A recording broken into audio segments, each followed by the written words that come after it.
Hey, ladies and gentlemen, welcome to another edition of the Married at First Sight All-Star Panel.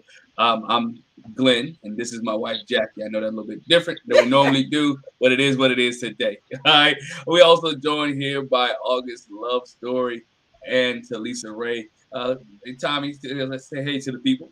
What's up, everybody? I'm Tommy, one half of August Love Story. My other half is, out and about. So there's it. That's me. In the ray of sunshine herself. Yes, come through. Yes. I am Talisa Ray, and you can follow me at Talisa Ray because I'm going to catch up. I'm going to catch up. Y'all already follow me, and I have not been. I will be. Look forward to it. Oh man, Married at First Sight this week. Let's get started. Married at First Sight this week, season 14, episode number 5.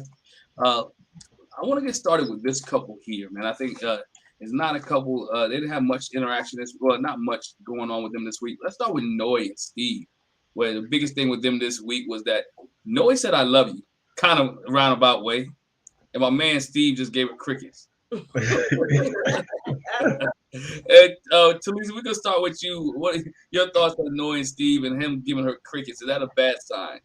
I don't think it's a bad sign, but I think that she's like a hopeless romantic kind of and has this expectation in her head is up in the clouds and she's feeling good right now. I also feel like she's one of those people that require constant affirming. Do you like the way I kiss from 1 to 100? Like she constantly needs reassurance that you are with me, that you're in this. And I just think that she's just in the clouds. And she's saying that I could see myself falling in love with you, and him being like, okay, is not a bad sign, but he's a little more realistic. Like, I'm feeling you. I have strong feelings for you. We're comfortable together, but using the love word, even if it's the I'm growing to or moving slowly, it can be scary, I think, especially for a man that's a nomad free spirit like Steve. You know what I mean? Like he's definitely transitioning from being just out on his own, right? And now I got this wife that I think I'm ready for. When I really just want a girlfriend. Like I just really want a girlfriend that I can spend the night with. Like I don't know.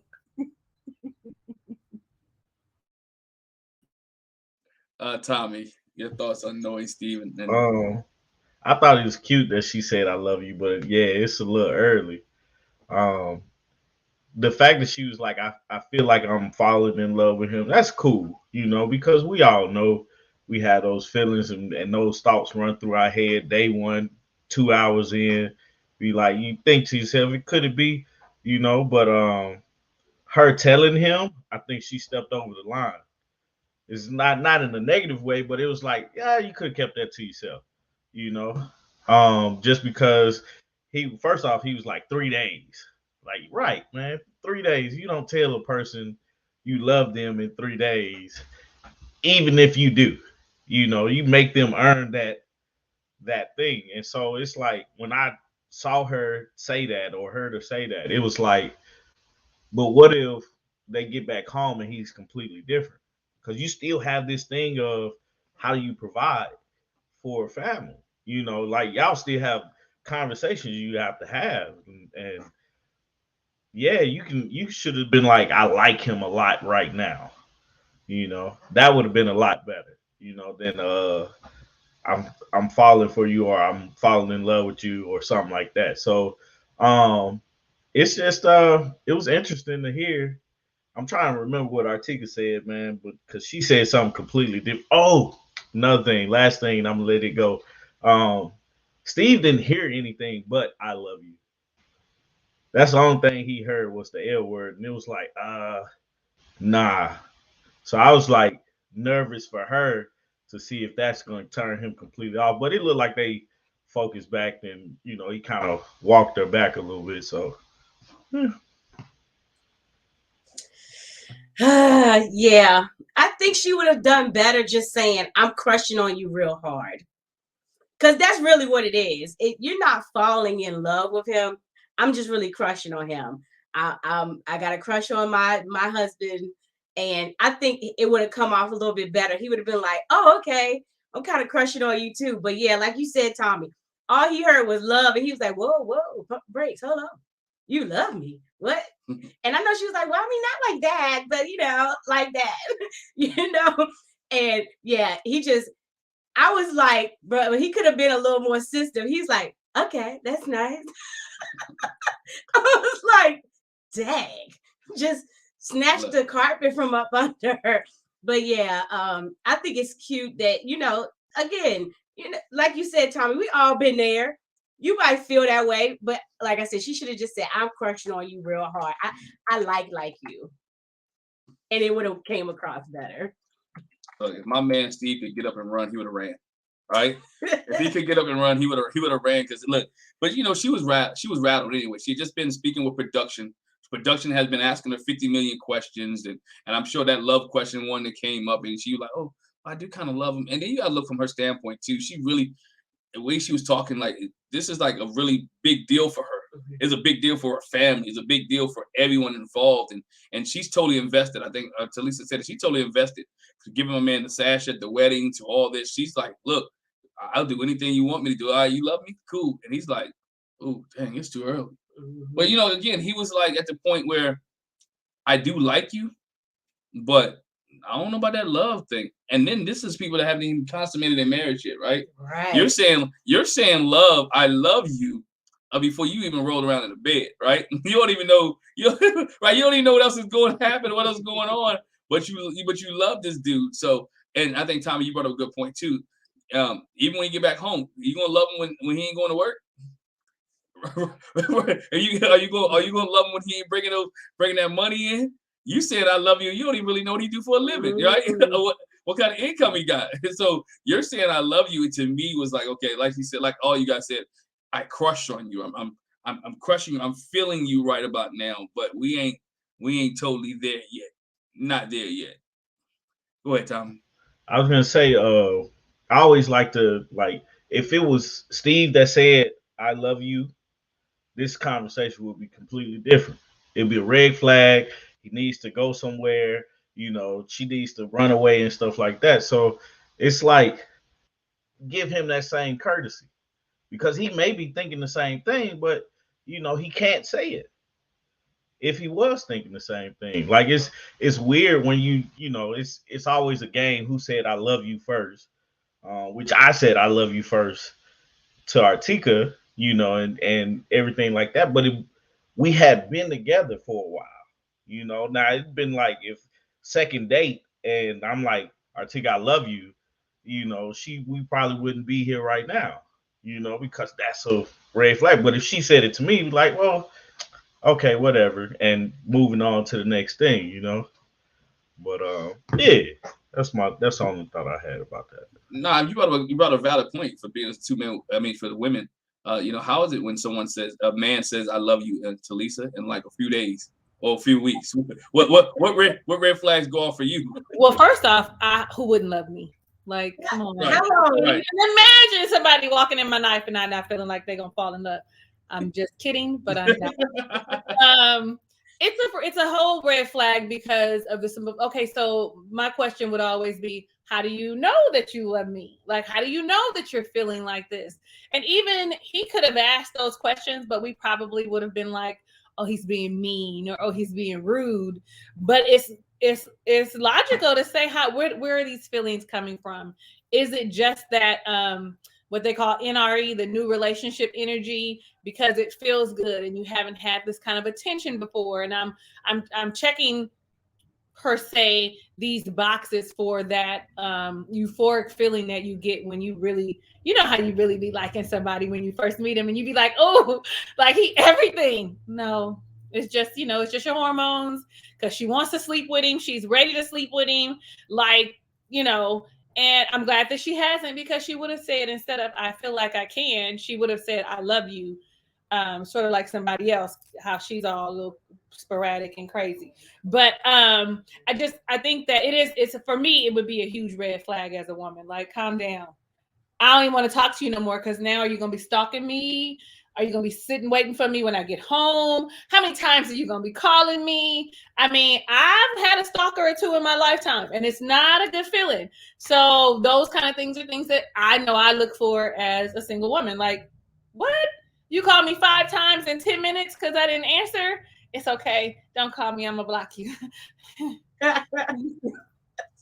Right. You brought a valid point. So I think that is the thing. When a guy says, I love you real quick, or women automatically goes to stalker mode. Like, what's wrong with this dude? Mm-hmm. What's wrong with this guy who loves me? You barely know my middle name. Mm-hmm. you know, what you telling me that you love me. So it's a different story from that aspect of it. Also, within what we thought was funny, and you guys all, Talisa, you've been married before, and Tommy, you are married. The question that came out, we laughed and joked. We talked about it in our review. How long did it take you to poop in front of your mate? Oh. I thought that was hilarious. They had that discussion like, yo, I can't poop. Like, what you gonna do? Stay backed up for the week? Right. But I guess too, when you think about it, since they are strangers, like us, we did traditional like courting, getting to know you, etc. So it might have been, even then though, it was still that first time you spent the night, because most people are regular and have to go in the morning or right after they're eating. That first time is a little like, okay, do I turn the water on? Do I flush after every time? Like what do I do? Like that, it could be a little nerve-wracking. Like, I don't know. Y'all know it's true. Y'all know y'all was turning that water on. This I've never, even thought about that. Like, if I gotta Really? go, I'm gonna go. Well, you're a guy. I think it's But more it's of a like boy thing. It's a boy thing. yeah, because I was gonna say I think it's more like a woman thing that we more like, what's the noise? It's more of a woman thing that we are shy about, uh any of our bodily functions in front of, passing gas, all of it, the way you eat, all of it, until you get to be about in your 40s, and then you're like, sir, excuse me a minute. Excuse me. Just a side note, I don't know. I mean, we went to college together, and we were like really good friends. And so, a lot we'd all hang out in a room together. So I think part of it was like Tommy, like you said, he's a male. It ain't nothing for him. Oh, I got gas. So, but I really cannot remember. I can't remember. I'm sure it probably slipped before we got married, but yeah, I thought that was funny because they were the only couple that said something. Lindsey and Mark kind of touched on that too. If you want to pull back, then you stop using the bathroom with the door open and stop farting. And I was like, gosh, really? Y'all real comfortable. She went as far as that whole clog in the toilet. I was like, why was she? Why?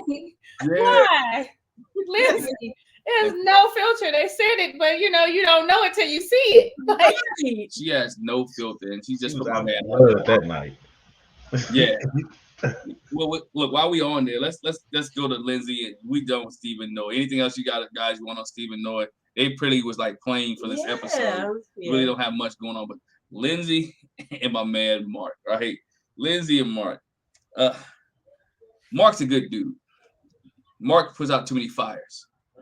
He puts out a lot of fires for Lindsey. But we did find out this episode, I think we talked about it last week, Tommy, and we was correct. Lindsey was drinking a little too much. Lindsey had a little too much drink, would allow her to stand up to the black man, Elijah one, and to find out, you know what? It was a little too much alcohol going on.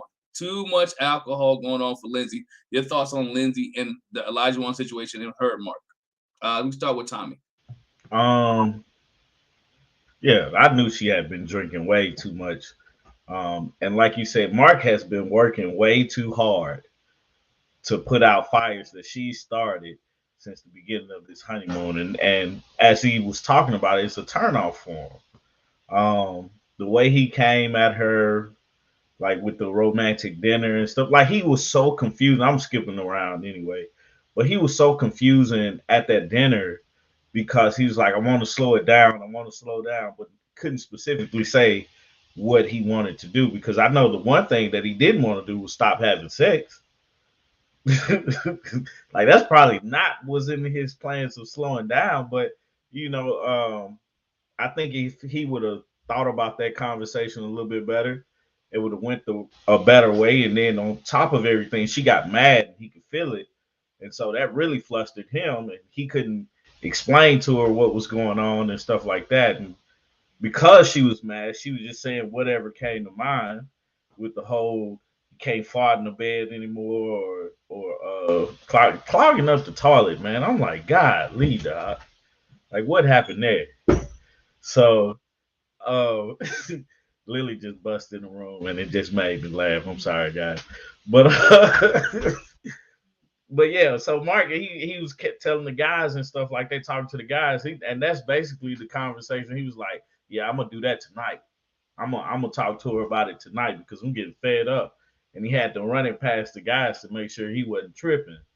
And so, I mean, he just didn't present it right, man. And we've all been there before. It's like you go through this conversation through in your head, and then it's go time, and she just throws a left hook in there, and it just throws you completely off. And Artieka does it to me all the time. So I was like, I feel you, Mark, but the best thing he could have done was walked away and let everything kind of die down. So You ain't gonna throw Artieka under the bus while she's not here. I'm gonna just tell you that now. She's not here to defend herself. You are not about to throw my girl up under the bus like that. I love her too, but she gets me. Lisa, your thoughts on Mark and Lindsey? Because I got a couple questions on them, but go ahead. Well, I like Mark. He is a good guy. I actually, surprisingly, like Lindsey too. Like there's something endearing about her that she just has to be able to reel in a lot of this overexcitement, hyper energy. It's almost like, I'm not a therapist, so I'm not diagnosing her, but she has these high highs and these low lows. So it reminds you of someone who has bipolar disorder. They go high and they're real destructive, and then they come down and they're like, and so it gives me that impression. Y'all, I'm not saying that she's got bipolar disorder. I'm just saying that that's a reminder of that. Just so we clear, I don't want nobody coming for me. Okay. I think that he did try to explain during that dinner, but he didn't. How can I say this? That same candor that he has with the fellas, he needs to have with her. This is not, I don't like this. This makes me uncomfortable. Me having to go to your defense all the time or reel you in all the time is exhausting and it is unattractive. I like these things about you, but this thing specific annoys me to no end. And I feel like he's doing himself a disservice by not being open and honest about what he's feeling about the situation. Like, because she has no problem saying, well, okay, it's either all or nothing. So I'm going to just take it all. My name is Lindsey, whatever. And if you want to go out on a date with me, you know where to find me. Like, she has no problem spewing out how she feels. And he needs to figure out how, in a tactful way, because he cannot match her energy, in a tactful way to share what he's feeling, which is, I don't like this. This is unattractive to me as a woman. One of the things that she said about him was like, he's a Vinny, like she needs to upgrade him. Guido, thank you. And she has to I'm gonna have to class him up a bit. I thought to myself, girl, you look nice, but you're lacking a little class yourself. Like, how dare you attack this man character or look, because she's not attacking his character because she feels like he's good for her, right? He is good for her in a sense. Like, he does match her because he has such a calm, nurturing energy, but nobody wants to deal with that all the time. I don't want to have to keep saying, I'm sorry about my wife's behavior, and then her telling people, I was triggered. We all be triggered, sis. We all get triggered. And I like that she kind of stayed calm, but it made Katina look like she was a little crazy because she called her on it. You know what I mean? So I'm just like, you get the help that you need in order to be the wife you want to be, right? Because I see you got it. I see you want it, but you got to figure out how to articulate yourself without that high, right? And that's what everybody is seeing. Now you're like a freight train coming through a shack. You're gonna tear everything down. I should say something bigger than a shack, because she is like ruining all of her relationships with the people and how they view her. And I'm only familiar with the high and the over the high energy and being too extra, because I was never as extreme as her, but I did have a little bit of pop off. I mean, you get too many drinks and you pop off. You know what I mean? And you say whatever, then you try and instead of being accountable and acknowledging your stuff, you try and, you know, deflect it on someone else. So I recognize it in her, but I know that she means well, kind of, sort of, but she needs to, like, I don't know. I'm so confused because I do like her. Like, for me, she seems like a good person. It's just that whole reel it in, bring it down. You don't have to. I feel like she's almost like saying, look at me, I'm a good person, here I am. I want the attention, I want you to notice me, I want you. And is now I haven't even done my review, but this is all the things that I think in my review. I'm all like, is it because she doesn't have the relationship with her mother so that she can have that soft side? Like, it's just so many things that I think about with her. And if she could just figure out how to reel it in and maybe just not even necessarily reel it in, but speak differently, you know, use a different tone, use different words, as her father would say, stop and think about what you're saying instead of just going off on the handle when you was just like reading him for filth. You want to take it slow? Oh, well, then don't do X, Y, and Z in front of me. Like, I don't know. I'm off my soapbox. I'm off. Nah, you good. I wanted to touch on it real quick because there's some things, even in the argument, that I didn't like that she said. She called dude an idiot, right? When she called, you know, they I know she wanted a romantic dinner, but he wanted to have some kind of closure before they get back. Hopefully, he in his mind, he was thinking, you know what? All right, we'd already had sex 3 times a day. I'll fix this issue. We might have sex for the 4th time today, right? But he went about it wrong. And so what he said, he wanted a romantic dinner. In his mind, it was right? In his mind, he's thinking, oh, me and her close enough. I've talked off the ledge before. We can have this conversation. And he didn't like the fact, and she didn't like the fact that he called her out during this romantic dinner. And so then she was like, all gloves off. So you embarrassed me at this romantic dinner. I didn't get the dinner that I wanted. So when we get back here, I'm gonna give you, you idiot, you stupid. I think you need to leave. I think you. So she just threw the whole kitchen sink at my man, and my man was sitting there like, God, dog. If I knew this, right? I knew this, I wouldn't have said nothing right now. I waited until I got my 4th time and probably brought it up, right? In his mind, he was thinking like, oh, like, so he was like, you know, I don't know which way. Yeah, I wanted a romantic dinner, but guess what? It didn't come off that way. And I think he has to be. I'm not telling him to walk around on eggshells with her, but his timing and his delivery has to be much better than when where is that? And when he says it, he has to be straightforward, because I felt like he was beating around the bush and trying not to hurt her feelings. But he needs to say, you know what? I'm tired of you. I'm tired of. It's been 3 days, and I done put out 15 fires. And you know, I like you as a person. I care for you. Sex was great. Everything is good. I want to continue having this. But guess what? I can't keep putting out fires because I'll be tired. I need you to be accountable for your own behavior. I definitely have your back, but I need you to be accountable. What I was going to say is, I think obviously he planned the romantic dinner because he knew he had something difficult to talk to her about. And so I think that's what she missed in it, because she was like, he's like, I don't know how she's going to take this. So let me put this nice setting and maybe she won't flip out.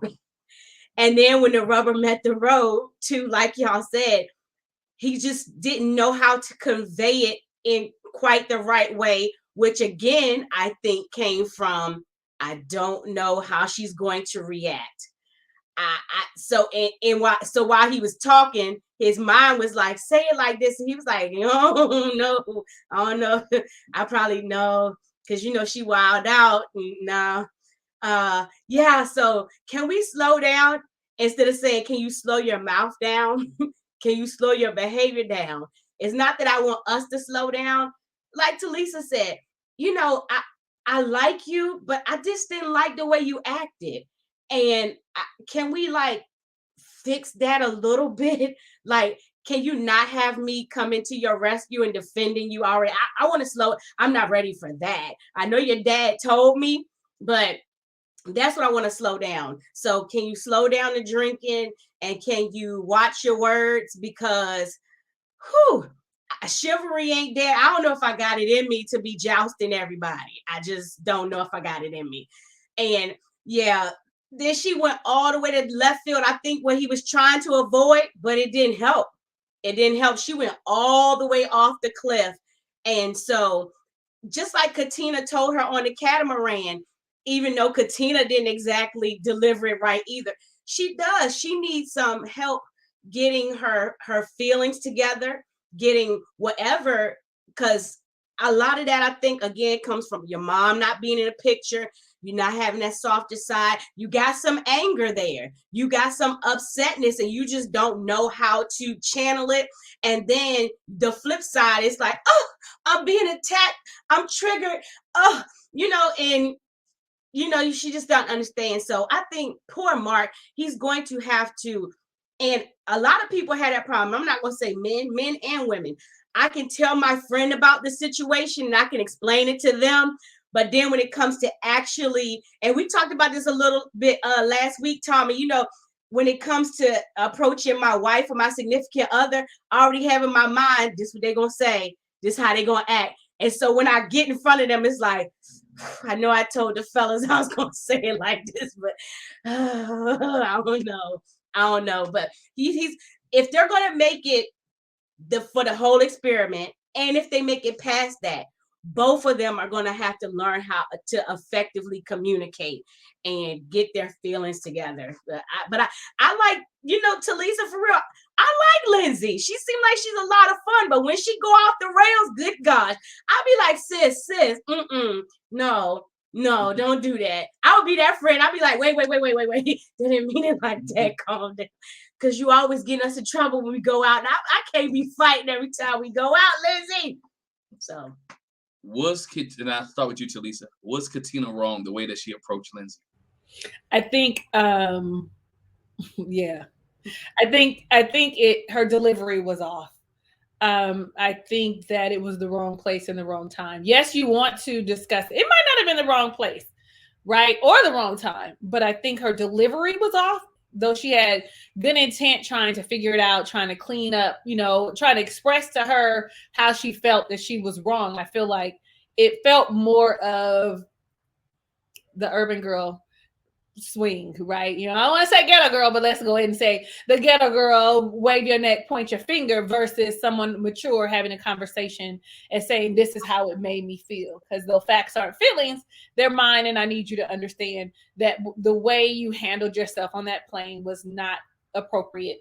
And I didn't like how you was talking to my husband. And next time, ho, excuse me, but that's probably really how, that's really what you be feeling. You know what I'm saying? So I feel like her delivery could have been a little better. I do want to say that she does at least have Jasmina on her side, because Jasmina was like, hey, I want you to hear what she's saying to you.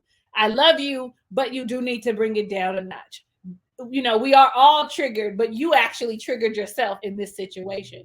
So I'm glad that she has like a voice of reason in the group that's going to help her understand why people feel the way they do. But if I circle back to Katina, I just feel like it's that you're not about to say and do whatever, versus I want to come to you because it made me feel away. You were talking to my husband. And if you have, any other issues, maybe we should have the conversation before you talk to a man and puff up like you about to whoop him when he could knock you out with one hand. And then now here we are all in trouble, right? Black man hit a white woman. It's like it's a whole big mess. So talk to me. So I feel like if her delivery was different, it wouldn't have been so bad. But that delivery, baby, if she was talking to somebody else, it probably would have been a whole back and forth. So yeah. Tommy, your thoughts on this? I actually appreciated Katina saying it and bringing it up. Like you said, her delivery was a little harsh, but message. that's the main thing. Did you get your message across? Because the biggest thing with Lindsey saying something to Olajuwon is a white woman saying something to a black man, and a lot of times a black man has been killed, hurt really bad, all because of something a white woman has said. It's not until like recent times we've seen where white women have gotten in trouble for doing stuff like that. So for that to happen out in public and then try to say, "Oh, I'm a victim," yeah, somebody has to say something.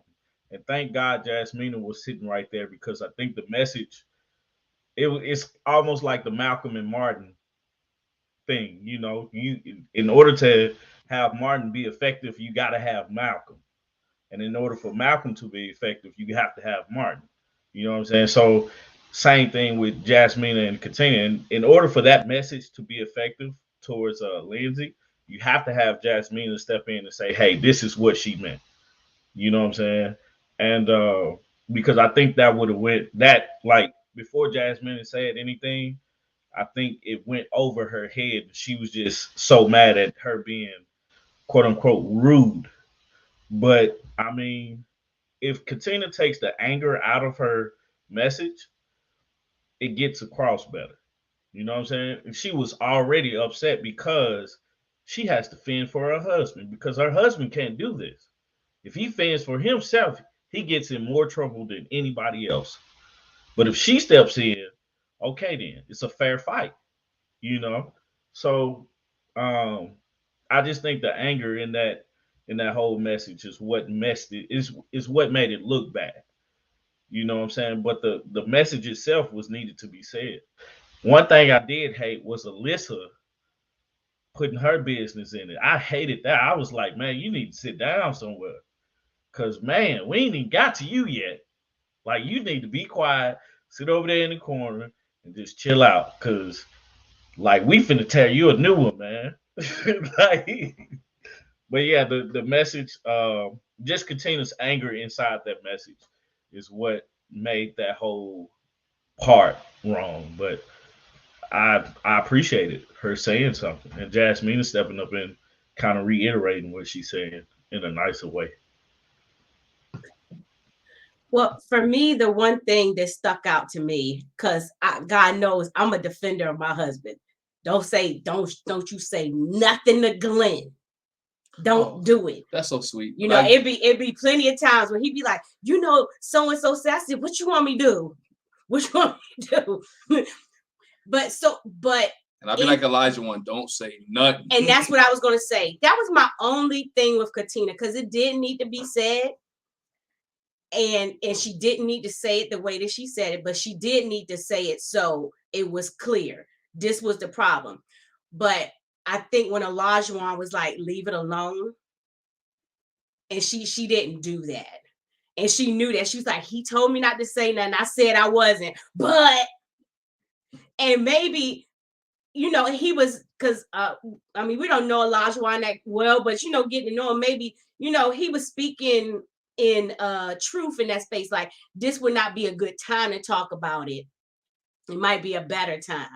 So that was the only thing. But again, that's a small, you know, I'm gonna tell you what Elijah was thinking. Tommy, you probably agree with me on this one, right? As a man, you thinking this girl about to set it off. I'm gonna have to really fight. I'm really have to fight somebody, right? I like I don't want you to say nothing because he already know how Katina may be. She really gonna go to the left on this because we didn't see the airport. So Katina was already going to the left, and they already said Katina was already like get away from her husband type deal. And so he didn't want to bring that fire back up or that energy back up. And if you look at him, he's always saying, you know what, it's about us. Let's bring it back to us and trying to focus her back to us. Right. Because the way I take that as Katina's still hot about this thing. Oh, she's absolutely still hot. Katina's still warm about this. If you even watch on the after party, she was still a little bit hot about this situation. And she brought up the black man and the white woman situation that Lindsey didn't know. So, and this is months later. So we know after parties months later, and she was still a little warm about this thing. So I can just imagine after 3 days in, and this is the first time she saw Lindsey too. So since this incident, because Lindsey been hiding. Well, and that's what I was going to say. When you talk about, okay, so after party is way after the fact. Because again, like Tommy said, it's 2022. We talking about they killed a teenage boy, Emmett Till, for so-called whistling at a woman, which we find out he never did. They dragged the boy out of bed. And so, like we talked about in the after party, I think when she was on there, again, it came back up that I just really need you to understand that the climate, unfortunately, of the world that we still live in, what you did could have went so bad. It could have gone so wrong, Lindsey. You can't tell no black man, because what they're going to think in the airport is, you talk about, I'm going to fight you. They're going to think he did something to you first.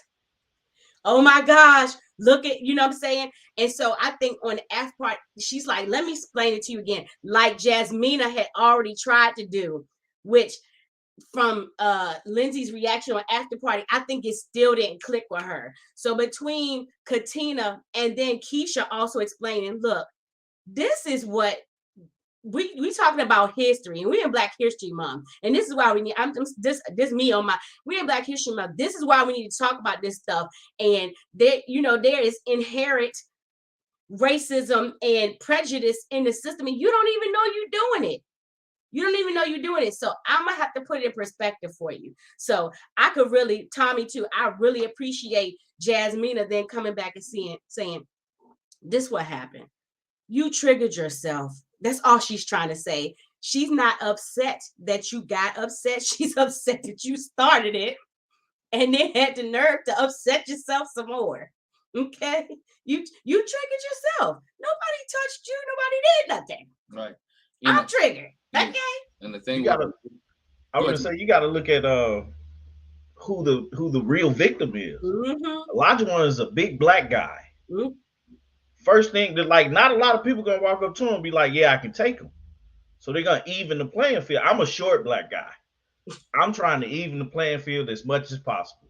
Even when I was in elementary school getting into fights, anybody bigger than me, yeah, I'm gonna throw something at you. Nothing changed. Except what I'm throwing at you. So it's like, you know, you like him being a victim. I think that's one of the reasons why, like what you were saying, Glenn, was like he didn't want anything to go any further because that puts him in a situation that he's on his honeymoon. He doesn't necessarily need to be in any type of situation that's gonna basically not allow him to make it back home safe. You know, and that's a lot of times the decision that a black man has to make is, do I stand up or do I make it back home? And I think that's one of the saddest decisions that we have to make as black men, you know. So that's my little soapbox. And you know, I mean, let me stand on mine just a minute. He's not the calmest dude out there. So you know it took a lot for him. Oh, I want to fight him. So you know, you think about all these puffed up chests, hers, his, like he ain't the calmest in the bunch. You know, and if it was another dude, he might have went ahead and hit it. You just never know. But the fact of the matter is, Lindsey, I'm glad that I haven't seen the after show yet because I'm still catching up on stuff. But I'm glad that they circled back and had the conversation because it is so important, not only for her to understand it, but for the rest of the world to understand when these situations happen, this is what's going through our minds, right? I'm done now. Now you good. I want to touch on the Alyssa situation first. Again, that Tommy brought up. She tries to be everybody's friend except for husbands, right?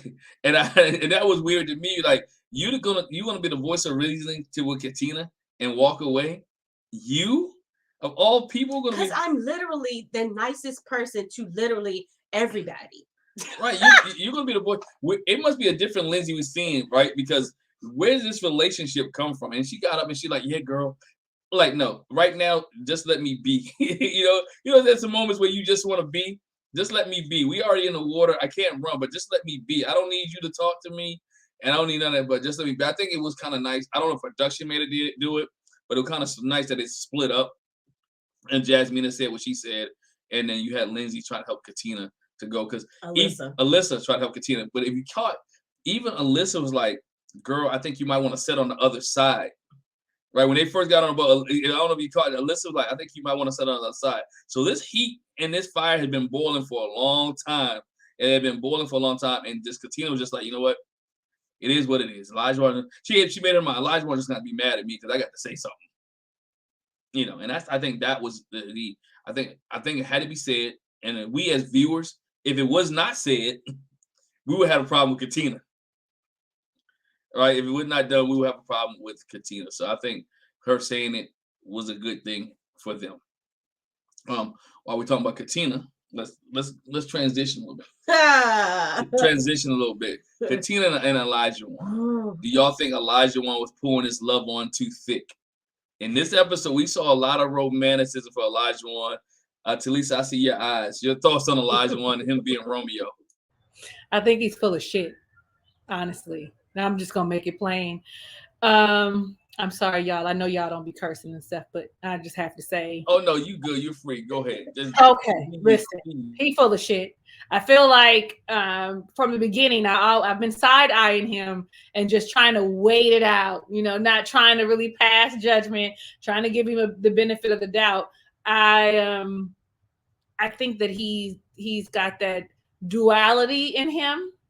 I also think that he has that machismo thing going, the misogynistic thing happening, and so for him, it's one extreme to the other, right? It's it feels like, I don't know, the jury is still out. I'm just trying to hold my self together and give him a fair shot, because I don't be giving these men fair shots. So I'm trying to give him a fair shot, and I just feel like you go from one extreme in the gym, which seemed to me very harsh, very aggressive, very you're not motivating me to want to work out with you, because I like a man that wants to work out with me. Okay, like I like that. However, I don't want you to be a drill sergeant. You know, you're not motivating me, you're being militant.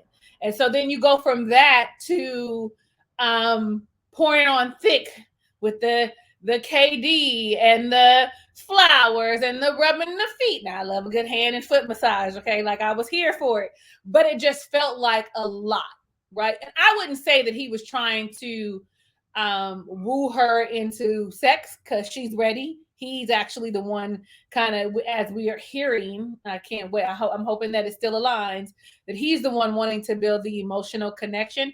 But I just feel like it was a lot. It makes me feel like he's two different people, because they showed me both of these things in the same episode. Here you are, militant. Here you are, sweet lovey-dovey. And are you going to be Mr. Jekyll, Mr. Jekyll, Mr. Hyde, and Dr. Jekyll? There it is. In our marriage going forward, right? Is that what you're going to do? It just felt, she seems to be okay with it, right? She seems to be okay with who he is, how he's presenting himself. So I need to just mind my own business and let the things play out as they may. She was crying and carrying on because all the women want this. Girl, listen. The ladies that's married, the ladies that's been living a little, understand that that's just a grandiose gesture that they make occasionally, right? Not that it doesn't happen. It's not an everyday occasion that you get this. And some women never even see this kind of affection. And y'all don't even know each other, and he poured it on this thick. So I hope he can maintain that level, because now she's expecting it, right? I'm expecting that this, because what did he say to her? Something about I'm gonna pamper you forever, or I don't know what the phrase was, but it was him being this person all the time. Unrealistic. Okay, get out the clouds. Listen, somebody better tell them something. Every time I watch Married at First Sight, I'm always thinking to myself, did you not see the last number of X seasons? Like, did you miss how this went? Like, and you signed up for this, and you are all, you see the people head in, like dive head in, and then you see them crash at the bottom, like it's no water in the pool. Like, are you watching the same shows that I'm watching? Like, slow down. I can't keep a beat. Slow down. Anyway, like, I don't know. I'm gonna mind my business until he shows up, because my spirit says that he's gonna show up when they get home. So I'm gonna mind my business for a little while. Tommy, did my man do too much? Yeah, he did. He's putting on. He's spitting game. That's just straight game. She followed straight forward. But I still think from the beginning, man, I always thought Elijah One was still trying to convince himself that this is what he wants to do. Just because he, just his mindset as far as like how things should go, and not like really just going with the flow of things. What he was saying to, I don't know what he was saying to her verbatim, but it's like he didn't want to talk about his days as Isaac, but I'm like, that's your middle name. That's it. It's something that happened, man. It's okay to talk about it. Doesn't talk about whatever he went through for the last 2 years of how he's dealing with things, or and stuff like that. Like, how did you change? Um, talking about he's deleting his Instagram for what? What reason are you doing that? You should be able to have enough self control to not cheat on somebody. Like I feel like if you need to cheat on somebody, you don't need to be with that person. Just let them know. Like, hey, I'm looking at somebody else. This is no hard feelings. The hard feelings come from when you're doing it and wasting somebody else's time. Because that's the one thing we can't get back. So it's still like a convincing thing, and he's like, I think he's trying to convince himself as well as convince her that he's a good guy. You know, because he's had this bad boy, playboy lifestyle for so long, and being a football player, it probably came easy. You know what I'm saying? And so that all those things rolled up in one, and now he's married all of a sudden. It's like, okay, am I happy? Is this what I want? I think she's pretty. Does she like me? I don't want to make. I want to make sure she doesn't see that I was, my Playboy lifestyle is not there anymore. I want to make sure she's comfortable with that, and all these things is rolled up, and that's what you got. You get this game that he's putting on, and she's falling for it. I assume. Um, Her being cautious about everything, I think, is a smart move. But yeah, he's putting it on thick, like peanut butter with the nuts in it, man. I was like, good grief, man, just bring it back a little bit, man. Like that's just too much. It's just say you like her and move and let's enjoy, you know. But wanting to take her to wherever, pamper her for the rest of her life, and yeah, we intend to do this for a lifetime, but let's get through today. You know what I'm saying? So that's what I thought. Right. Talisa said it. You said it too, Tommy. I feel like this is probably his MO, because he's a self-proclaimed player, a ladies' man. This is what they do. They put it on thick. And so these are signs of Isaac showing up. But hopefully that part of Isaac that's just like he said, when she asked him about cheating, he was like, well, I don't know if I actually cheated because I never really put any labels on it. I just had a lot of women. So I never really defined the relationship. So hopefully, we won't see that side of Isaac. But this is definitely Isaac, because he had to have them women. I know it was the football player thing. That's going to draw women. He's a nice looking guy. That's going to draw women. But the other thing that's going to draw them is rose petals and the foot massages and let me do you. I ain't never, baby, listen, my queen, I'm here for you. I love you. I cherish you. It's us, And then like Talisa said, for real, every woman likes that. But in real life happens. You have kids, you have a job, you got years to go by. So that is not going to happen like that all the time. So don't even promise that.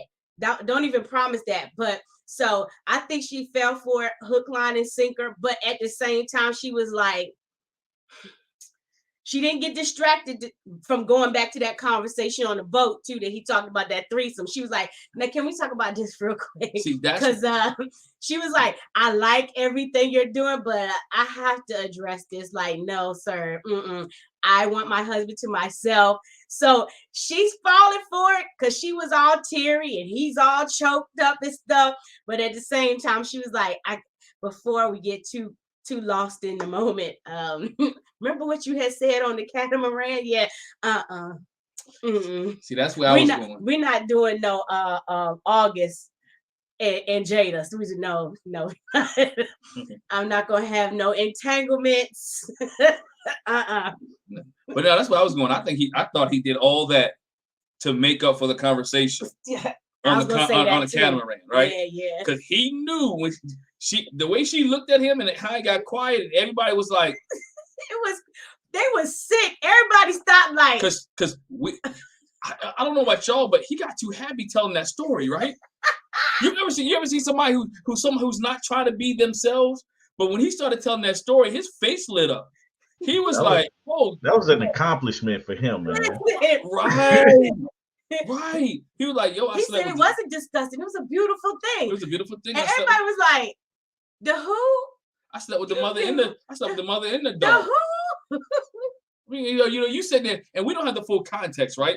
But we got on an after party. You got the full context on after party because they called him, and he explained the story that his friend, he dated the daughter first. No, he dated the mother. His cousin dated the mother. He caught up with the mother. Basically, he slept with the mother, and she taught him some things, right? Then a couple weeks later, he finds he didn't find her, but he hooks up with the young daughter. He didn't know, right? Not young. I mean, the daughter. He didn't know. And so he taught her what the mother taught him.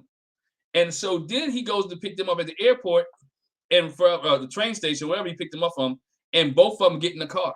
And they're like, and he's sitting there driving, like he hoping they didn't say anything to each other. And right, and then they finally said, they got out the car and patted on the back like, you did good. You did good. You did good. So that's the story he told. So again, you hearing this for the first time, and you, Katina, you hot. Any woman is. Right? Any woman's hot. And so I think he's doing the flowers, he's doing the KD, he's doing all that to make her forget who Isaac was. As Tommy said, I don't want you to remember Isaac. Because I'm Elijah one now, because I'm gonna love you. I got tears in my eyes. I really want to be married. I want to do this married thing, and I really care about you. And you know what? If it's something messed up and go wrong, we still gonna be good. Bruh, you just said if your wife wants to bring another woman into your bedroom, who am I to say no? Who am I to say no? Who's gonna say no? And even if you feel that way, right? And if she get down like that, you don't put that on Married Film National. You don't put that on TV, dog. Right? If you get down like that, you don't put that on TV. And I think that was the biggest issue.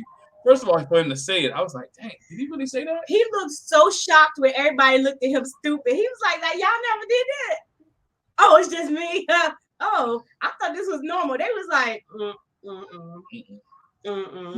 and I'm glad that she actually said something when they got back to the room, because remember when they're sitting at dinner and he was like, so the conversation didn't bother you on the catamaran? And she was like, no, I was fine with it or whatever. And I'm all like, no, sis, you weren't. Nobody was fine with that conversation. Whether we were watching or sitting there with you, it was uncomfortable. It was awkward. You were embarrassed and I was embarrassed for you because of the amount of fervor that you had in discussing it. You were just way too excited about the mama and the daughter and the threesome and the, I was a cheater and whatever. I didn't really cheat, but I was embarrassed for her because he didn't know how to put the top back on. Like, I'm gonna seep out a little bit. Let me just do the finger down thing. I don't have to tell the people all my business. Like, if you ever cheated, I don't have to share everything. But with her, I can. I don't want it to be a surprise. Sort of like made me think about Noy and Steve and how she looked at him when he put a finger down that he was cheating, but the whole time she had her finger down and brought that finger back up. Like, I thought to myself, is this a joke? Are we laughing? Is this for real? You have got to be kidding me. I'm not gonna say everybody, but about 75% of people in the world have cheated, once in their lifetime. I'm not gonna say everybody though, but quite a few people. Quite a few people. Yeah, that was Artieka Rice, man. He's like, and as a man, that's a thing that we have moments that we're proud of, and that was one of those things that he was proud of. And it's like, bring it back in, man. Like, you just say, hey, yeah, I had a threesome, mom and daughter, and that be the end of it. You don't have to be so excited about it. That's not the wrong crowd. You need to read the room. So no, I was trying to convince himself that this is right. So I'm still on that. I like that, Tommy. You gotta read the room. Yeah. After that first dumb look that he got, he's be like, no, never mind. I was just playing. I was just playing. Yeah. He couldn't. He was head first, dog. He jumped head first. He was already in the air. He couldn't land nowhere else but the water because he was like, you know what? I thought I would get a better reaction. And you know what? Maybe let's hypothesize play. Maybe he was filling out the room. Maybe it's somebody that he in that group that he may want to jump in with. That's what I thought too. I thought he might be filling. I thought he might have been filling the room to see who else would say yes and who he can invite. Yeah, I thought that too. Wow. She kind of test his wife out, see where her mind was. You know, he kept on talking about I was just trying to test her. I was everything. I was testing her in the gym, and I was boy, if you don't shut up testing your wife, because she gonna show you how to pass. Okay, you better quit. You Right. better quit trying to test your wife, because she don't seem like she gonna go for it much longer. All your No. testing, right? And I was going to address that too, like you said with the gym thing. I promise you, it would have went so. She was nice. It would have went the other way because I'm like, listen. I'm speaking from personal experience. My husband be like, you know, I'm a coach and you need to do, and I'll be like, I ain't one of your players. You're not getting ready to boss me around and tell me how to work out. No, I'm not getting up at no 5 a.m. No, I'm not doing no burpees. No, you know what I'm saying? And I was like, for real, like, sir, this could have went wrong. She could have been mad at you all day after this. I pushed her to see how she was gonna react. Don't do that. Don't do that, because the reaction is not going to be the one you want. And I don't know what it is about husbands always thinking that they coaches and I can train you. And I'm passionate about it. I thought to myself, if you don't sit down somewhere. I learned early on. I learned it out early on in our marriage. She is not one of my athletes. So he can't bark at me like he be barking at them football players and them wrestlers. I shuts all the way down. I be like, when I tell you I won't do nothing, I won't do nothing. And I'm talking to you too. I ain't got to talk to you no more today. But he'll learn that. I hope so. He'll learn that it's different from when you work out. Mm-hmm. You can work out at your own pace when you work out for yourself. But when you with your spouse and they ain't as excited as you, it's a different pace. I love my wife, but we can't go on Amazing Race together because I want to stay married. Right? It ain't gonna happen. It's $1 million on the line. You moving too slow right now. You know. But again, you understand it with time and marriage. You understand that he doesn't understand that yet because he wants. And first of all, you're not trying. And you newly married. Don't test your spouse. In any situation, right? Not just them, but any situation, because that stuff can go wrong real quick. It can blow up in your face like dynamite, and you testing her, and you get totally something different, and she fail on you. You in trouble. You take that weight and hit you upside your head, right? But again, you don't know what may trigger her too, because you don't really know her like that. It may be triggering her. That, you know what, I don't like being yelled at because I was yelled at when I was a kid or yelled at in this situation, or I was in an abusive relationship. And that brings some things back to her. And now the 3-day honeymoon that you thought was great, your relationship is totally done, you know, because of that situation. So he needs to walk carefully when dealing with Katina. Yeah, he doesn't need to test her because he doesn't know how long she can hold a grudge. Because it's like, man, you could do one thing, and next 4 days, it's like you thinking like, man, you 1 foot out the door. So you better stop that, man. Right. Definitely.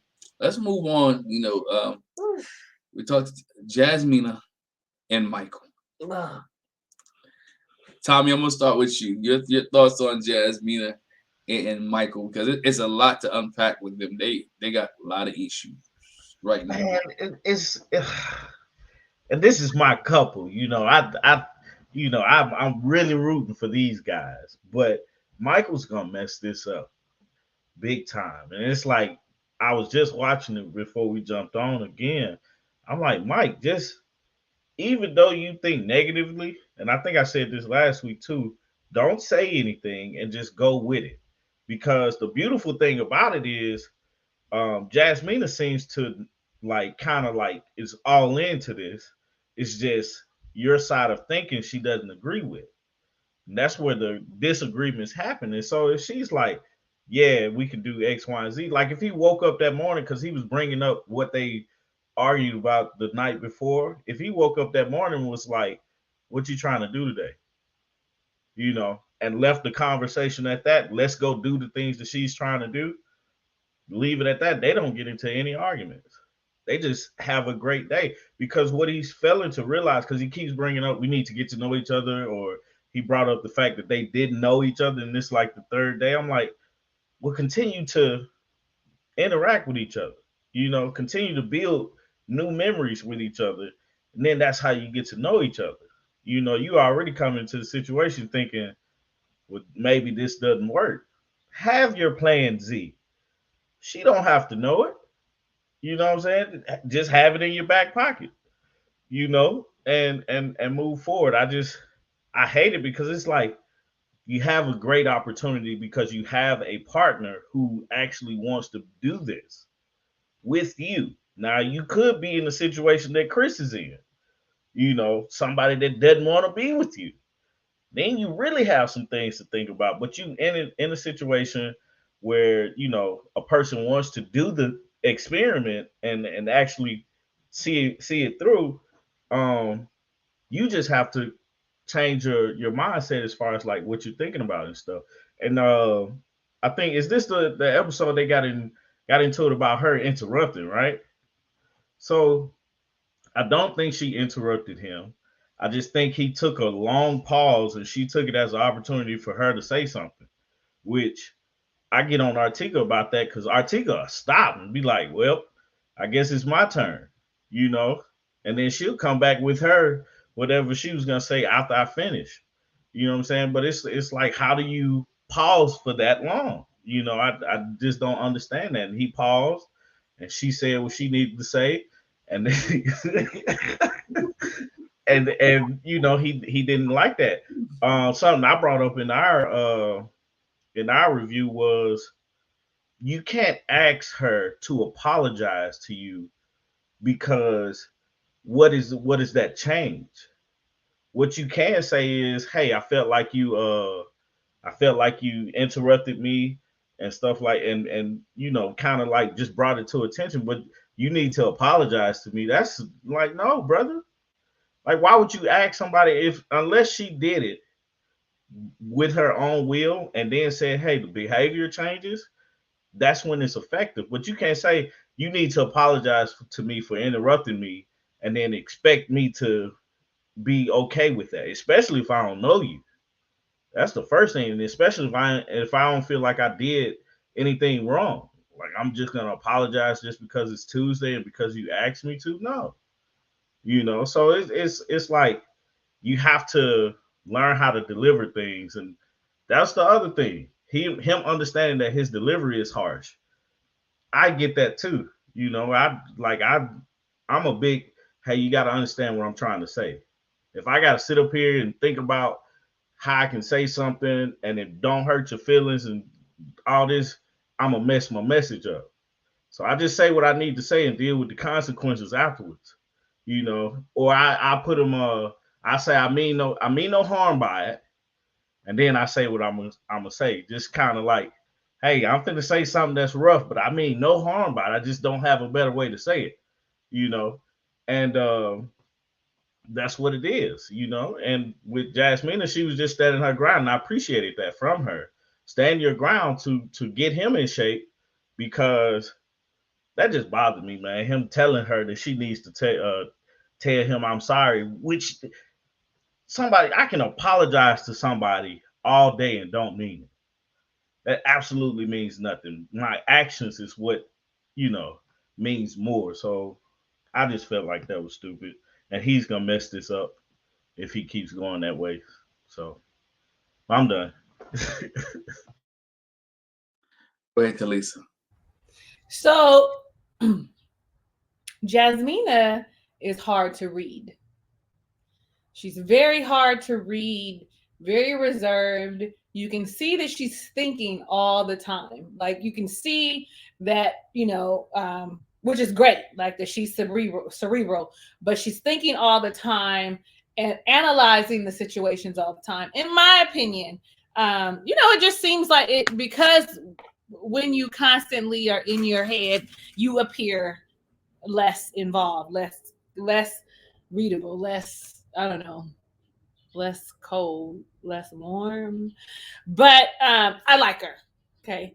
I do think that they were matched because she has that positive light to match his negative thinking.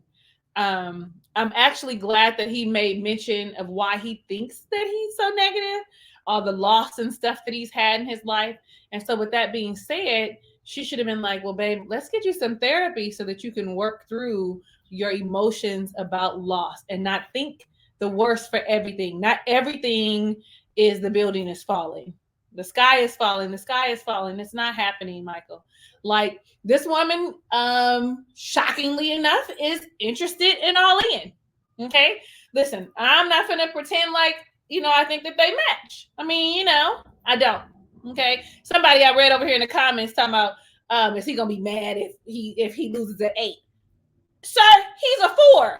Okay, 5 tops. Like, come on, yes, he's gonna be mad if he loses an 8. You know what I'm saying? Like, don't do that. Don't do that to the girl because she fly and she fine, right? Like, don't do that. Anyway, so I just feel like if he does not take a step back, he is gonna mess it up. He is. I'm always rooting for Black people. I always want us to have love. I want us to be successful and happy in those relationships. But he's gonna mess this up if he doesn't know how to just sit back and relax. Even if you are having, like you said, Tommy, even if you are having those reservations and you think, for instance, he was like, what did he say? Something to the effect of, I don't feel like I feel like we're disconnected. I don't feel like we're getting to know each other. Sir, it's been like 3 days. Like the first day y'all went right to sleep. The second day y'all were on the plane, which you probably slept on the plane. Come on, this is really the first real day that you are actually having real conversations and getting to know one another. It's not going to move at the speed of light. And you should take this opportunity and just enjoy her being with you. I just really want to go back to, damn well that she's out of your league. And so enjoy that. You know what I'm saying?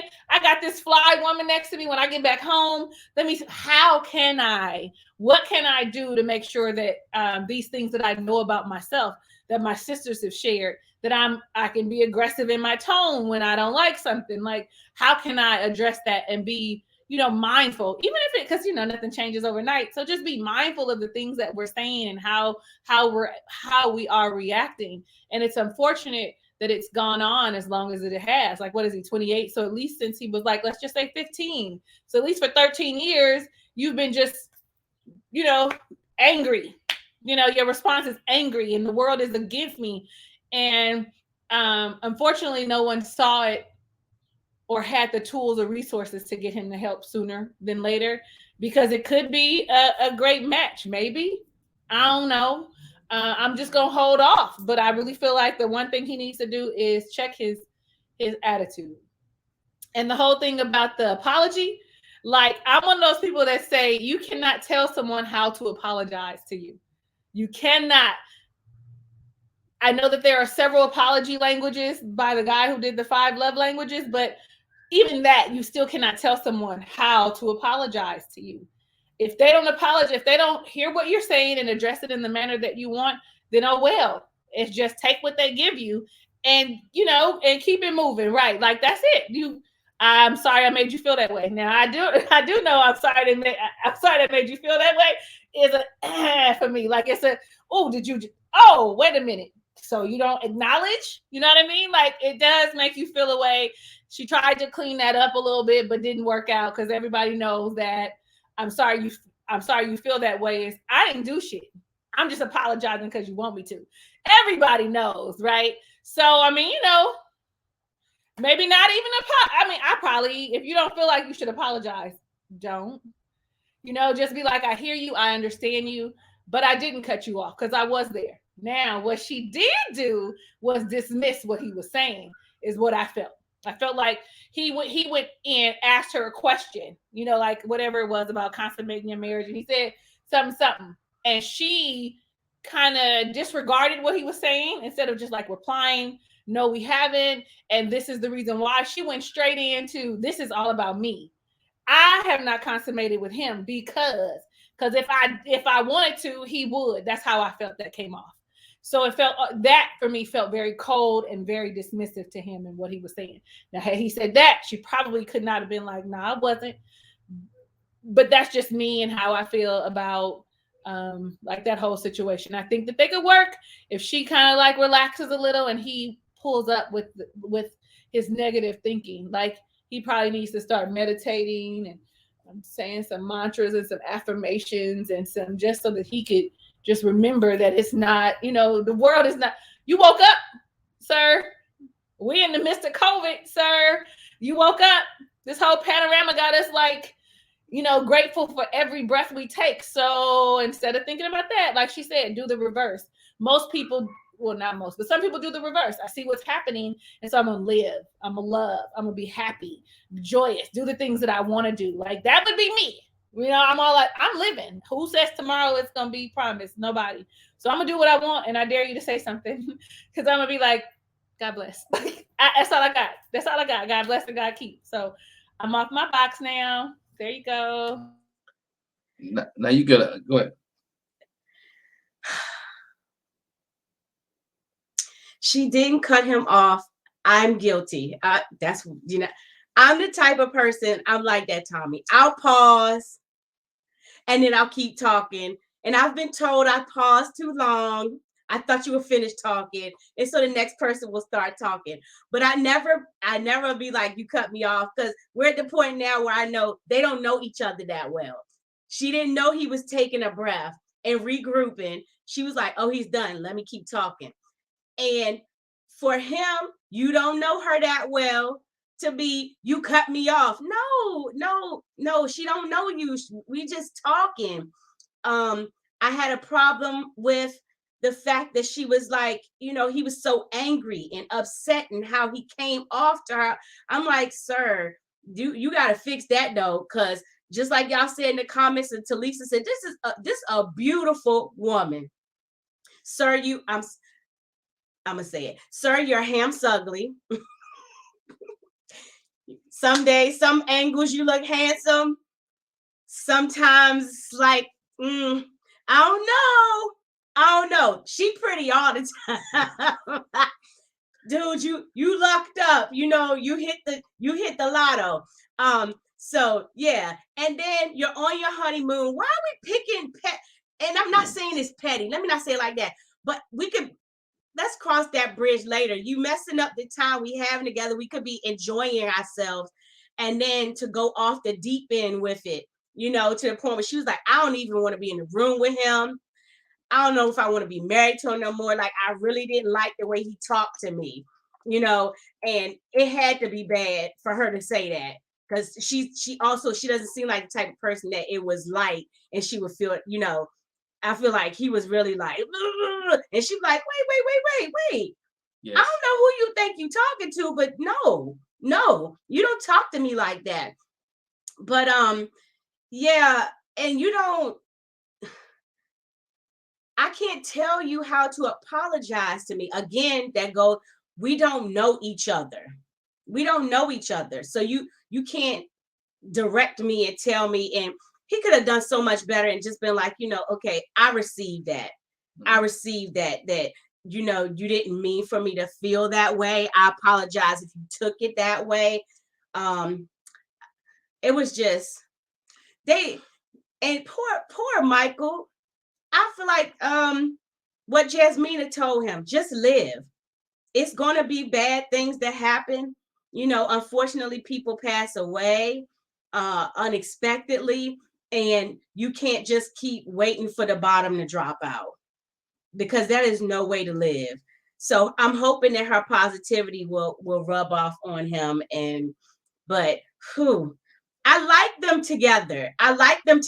And I'm hoping it'll work out, but he will absolutely be the reason why it doesn't. So he will. I'm waiting for you to take a pause. I'm done. Oh, bro, you good? All right. Nah. But, I wish there was cameras around to see what the argument was, because she was distraught. I mean, whatever he said or whatever he did made her go in the bathroom and literally cry or say, you know what, I don't want to be married anymore. I mean, and my thing is, like, if they can't get over this is something, I don't want to minimize it, but this is something small, right? Because you don't know each other. Mm-hmm. And he took it to the left. What he could have said then, if it bothered him, I'd rather he addressed it when he was on the catamaran. Hey, I wasn't finished yet. Let me go ahead and finish my statement. And he didn't say that. He waited until they got back, and it flustered, and it was so much more going on, and then he brought it up. And stirred. Let it stir. I thought about it all night long. Bro, go to sleep. Yeah. I think What? the good book says something about, let your anger, don't go to sleep angry, or don't let the sun yeah, go down on your don't wrath. let the sun go down on your wrath. And especially in new marriages, there's some things that you might want to address early, right? To get revisited. We know as a man, Tommy, there's some things that wife had to say, you know what, this is what I don't like, right? And this is some things I do like. A guy told me one time, he said, look, everything you own has instructions, and you're gonna have to follow those, right? Your car, when you get a car, it gives you instructions how to take care of your car. When you buy a ring, it's a fine jewelry store. It tells you how to take care of the ring that you buy, right? So there's nothing wrong with a woman telling you how to take care of her. There's nothing wrong with a man telling you what I do and do not like. So it doesn't make you argumentative or confrontational. I don't know you, so I'm telling you how to treat me. So when we do get in this situation, that we understand it. So I'm telling you how to apologize. Not apologize. I accept your apology, but again, I need a little bit more comfort. I need a little bit more concern. I need a little bit less bass, right? And a little bit more loving. Can you at least try to think about me? I know you don't mean any harm, right? But your words that you choose are very hurtful. And I think that's sometimes what we have to realize in marriage, especially with Married at First Sight, because it's a different experiment. They don't date each other, so they just meet each other for the first time and they're dealing with each other. And so I think those conversations need to be had. I think he's wearing his heart, his feelings on his sleeve, right? And he has a perfect thing. And I think sometimes she does mix words, and she wants him to be a certain type of way, and he can't be that type of way because he's wearing his heart on his sleeve. But again, it comes to the conversation they have, and when they converse, say, you know what? This is how you deal with me. This is how I deal with you. We're in Puerto Rico, right? Yeah, we're in Puerto Rico. Let's go have fun, right? We haven't seen them do anything fun together, right? They haven't done anything relaxing together or enjoyable together.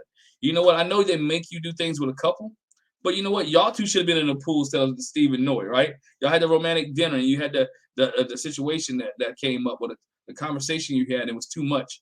Hey, let bygones be bygones. Let's move on. Let's start from tomorrow, and let's have fun. And I think that's where they need to be at. Again, it was petty. I think it was just a miscommunication on both ends, and they just need to fix it. And I think it can be fixed, but he has to realize that she loves him. Well, not loves him. That she is a person who wants certain things a certain way, and he wants things a certain way. And they're gonna have to meet in the middle and compromise. Well, we already know that's his problem. He said that before he got married. He's going to have to learn how to compromise. Wow. And he most definitely is. He's going to have to learn how to do that. And lighten up, because remember, his thing was that he was always too tight. Lighten up, have fun. Lighten up and have fun. Anything else on Michael and Jasmina before we move on to the highlight of the episode, the one that everybody wants to go ahead. I was gonna say, man, I like everybody talks about Jasmina being mean, and her personality is a certain type of way. I just don't see it, man. Like I really like I'm like, it's more so I look at Michael's perspective of it, because it's like a lot of things can be avoided if Mike just changes the way he thinks. As far as like telling somebody they need to apologize. Oh, ain't nobody gonna like, especially if I haven't wronged you and you just sitting up here telling me to apologize. I don't care how you say it. You can say it with a smile. You can say it in the nicest way. You can say you need to apologize to me, please. If I didn't feel like I wronged you in any type of way, I'm not gonna do it. And I'm not gonna take that a right way, in a positive manner. Um, I look at Jasmina, like I do believe that Jasmina has got this, he's so negative stuck in his head, and she doesn't know how to deal with that. I do believe that. But Mike has not proved her wrong in that thinking. Because every conversation they've had, it was about something negative, something not happening. You interrupted me. It's like, for me, that's silly. Especially about the thing, about a fact that we're talking about. We didn't have sex. Regardless of why, it doesn't matter. We didn't have sex. That answers the question. There's no reason to argue or, hey, you interrupted me. Like, because you have to realize, even in this experiment, you got 8 weeks. What else are you waiting on? You know what I'm saying? Like, don't waste your 8 weeks, because it's almost like when you play Mario, you get 3 lives. Man, you wasted 2 of them on these silly arguments. Mm-hmm. You know, you got bigger things that's gonna come up, man. You know, you can't waste them like that. So that's all I got to say about that. Just got one more thing, and I just really literally one thing. Listening to you, Tommy, what came to mind is that he might be a little sensitive. He might, not like cry sensitive, but Mm. touchy sensitive. You know what I mean? Like, so everything is a point of contention for him. So not only is he like dealing with whatever his internal shit is about the loss of his family, but he's also very everything is very touchy. I don't know. That's the one thing. That was all. I agree with you on that. Yeah. Yeah. I think I put it on review or told Jack. He's like a backup quarterback coming to the game. He ain't trying to. He don't want to mess up. He don't want to fumble. How you the back. He said, I ain't the starter. They put this together. I ain't trying to mess this thing up because I think I have somebody who's good. But he's doing too much. But he's doing too much. Yeah. He's doing too much. All right, so let's get here. Alyssa and Chris. Mm. Alyssa and Chris. One more time for those in the back. Alyssa and Chris. Man, I'll start with you, Talisa. Your thoughts on why? So we give you time then. We give you time. I give you Tommy, Alyssa and Chris. Your thoughts on Alyssa? Did she say no? Why? I'm gonna wait because I can see now she got a book. She ready. She ready. Yeah, for it. yeah. I don't like. I don't know what to say. Like this girl, something's wrong with her. Like I think she like her biggest thing is the perception of how she's coming to like how she's being perceived. Um, she's gonna be perceived negatively because she's focusing so much on how she's being perceived. If like the thing is, okay, you don't like this guy, go out here and have fun. All of us have ugly friends. Hey, I may be the ugly friend, man, but I know one thing: when I hang out with somebody, I'm enjoy myself. Period. I don't care if I don't like you or if I do like you, we're gonna have a good time. Cause I want to laugh, I want to joke, I want to drink, dance, whatever it is. Um, she's ruining her experience because she's so focused on I don't like him, I don't want it. Like you don't want to be around the person. Why are you here? You here to get a like why did you sign up for this? Expecting like and went to like a psychic person. I'm sorry, people that believe in psychics, okay, I don't because of Miss Cleo. I don't know if y'all remember Miss Cleo, but like I just don't believe in it. You know what I'm saying? It is what it is. And the thing about it is the beauty of Married at First Sight, I think, is you don't know who you're marrying. It's quote unquote a game, basically, because you got to get to know this person. You know what I'm saying? And you're not even giving Chris a shot. Like he seems like a fairly good dude. He may not look the way you want him to look, and okay, like you're not a looker. I ain't gonna say the girl ugly, but she ain't the cutest thing in the crayon box. So it's like just deal with what you got and try to enjoy life as much as you can because putting out here you a good person. Racist people say they're not racist. You know what I'm saying? So like I just feel bad for Chris. I really do. I really feel bad for him because it's like he's getting the bad end of the stick. Like he can't do anything right when he's trying to do everything right. Like he let's go paddleboarding, let's go what is it, scuba diving, whatever they went. Nah, I want to go by myself. And then she crying and then at the end tell production for him not to come over here. Chris, the fact that Chris haven't lost his like went completely off is commendable because I would have lost it by now. I would have been like, okay, you don't like me, you really ain't finna like me now, you know. And it would have been on TV. I would have been like, sorry, mom, and went completely off. But I mean, I can't wait till the experts actually get a chance to sit down and talk with both of them about what's going on, and hopefully we don't get like, hopefully she gets escorted off the show and he, gets to continue on because he didn't do anything. I hope and continue on. I mean, like get paid. And I hope she doesn't because she owes them because she just went on this vacation just to be here. Not to get to know him at all, but just to, oh, we going to Puerto Rico, so I don't got much. So there you go. Well, All I these got some stuff. I got some stuff. First off, my heart goes out to Chris. That's gonna be the nicest thing I say probably from here on out. My heart goes out to Chris because Alyssa is superficial. If ever there was someone that was superficial, it is Alyssa. Listening to her reasoning of why she doesn't like him when she talks about physical attractiveness is important to me. And then she talks about our morals, our values, the things we do on day to day, they don't align. How do you know? You had a 5-minute conversation with the man.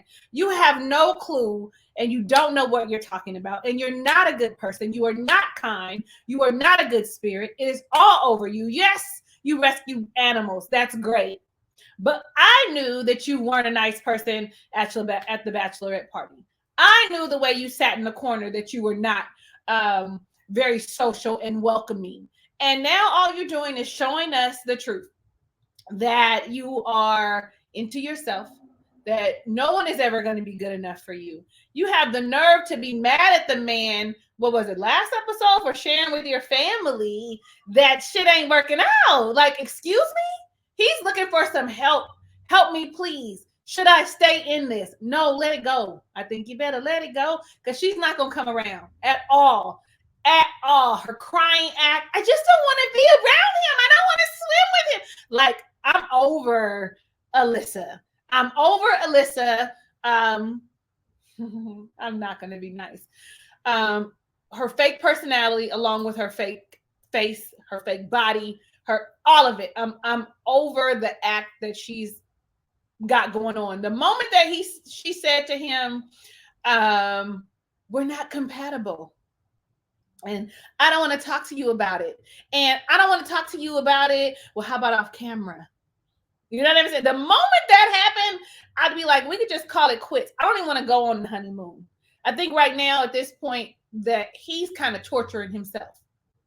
He's causing the triggers, the torture, the anxiety, the chaos for himself.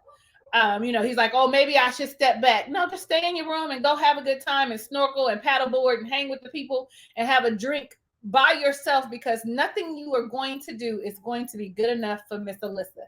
You are not who the psychic says you're supposed to be with. You don't have an ego tattoo and you don't have nice eyes. I mean, you got nice eyes. I can't say that, but I don't know what she thinks is nice eyes. You know what I mean? Like, unlike Tommy, I think that there are people that can see. You know what I mean? Like just like a prophetess and things. Like, I believe that there are people, God gives people the ability to see. But I think that she's just delusional. I don't know what she asked for because I didn't watch all of that. And I don't know what she's expecting. But what I do know is that she needed to not even play this game. Because like you said, Tommy, she just wanted a free vacation. She just wanted a free vacation to do what? Lay on the beach? Like, she's like, yeah, I don't want to go and do anything. I mean, he says, let's go do this. I say, no, I don't want to do that. I just want to lay on the beach. And he just goes for it because he's trying to get to know you, lady. He's trying to get to know you. I mean, yeah, I don't understand. And then to top it off, I really feel like they know that she was superficial. So they set her up with Chris because Chris has money. Chris is ambitious. You know what I'm saying? He's got things going for himself. So I'm going to match you with this person because I think that they're going to be able to help and not help, but provide the things that you want in your superficial life. But unfortunately, he doesn't have the body that she likes. He doesn't have the looks that she likes. And like you said, Tommy, like, she's not an ugly woman, but by far is she even an 8. Okay. You know what I'm saying? No, like, she's average. I'm a little biased because, no offense to anybody that is non-Black watching, I think that most of them have very plain, very same features. I think they all look alike. You know what I'm saying? It's like the same cookie cutter kind of face. Very few of them are very exotic looking. So she's average to me. No shade to nobody else, but that's just how I feel. I don't apologize for that. That's how I feel. And I just feel like she's too high. She thinks too highly of herself. I'm a good person. I'm a good person. Where? Because good people don't attack somebody when they're trying to understand what it is you want and how you move forward. When they're talking to you in a manner that's very calm to me and just want clarity and understand what is it that you want to do. Do you want to call it quits? Like nobody sees that as rude or aggressive. And ma'am, you were lying. Okay. He called you a liar. You were lying. Okay. I can't even remember what it was, but I remember it was a lie. I remember listening to it and saying, oh yeah, she lying. You know what I mean? Like, what did you sign up for? You knew it was a chance that it would be somebody that is not what you like, mind, body, soul. You knew that what you were. Again, how many episodes of seasons of Married at First Sight have there been? And she mad at her mama. I said, I'm gonna say this and I'm done. She mad at her mama because her mama said, go and have a good time. Go and spend time with the man. Go snorkel. Go swim. Go. I don't want to. Paddleboarding is one thing, but I don't want to be that close to him. Close to him how? In the ocean, man? Like, her logic, I hope you happen to see this one day, Alyssa, because I don't like you. I don't like your spirit. I don't like your energy. I don't like the way you look. I don't like the way you're treating him. I don't like you. And I don't know you. And so I should say, I don't like your persona that you are portraying on this screen. Hopefully this is not who you really are in real life and that you really are a kind person to everybody else. Because poor Chris, my heart. Chris, somebody wants you, okay? You got all the monies, okay? And you really ain't that bad looking. You probably about a 6. So, I mean, she talked about like the teeth. Remember, she was like, if they had bad teeth, his teeth ain't like snaggletooth or nothing, a little like braces, some veneers or something. I don't know. I mean, come on, girl, a little exercise. Like he's not a bad looking man. So I don't know. I don't date outside my race, but yo, I might give you opportunity.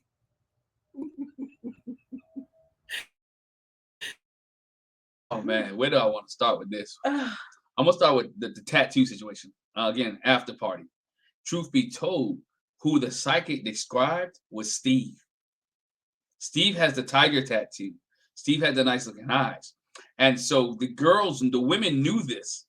And so the women knew this. Steve them said it on after party that the women knew this.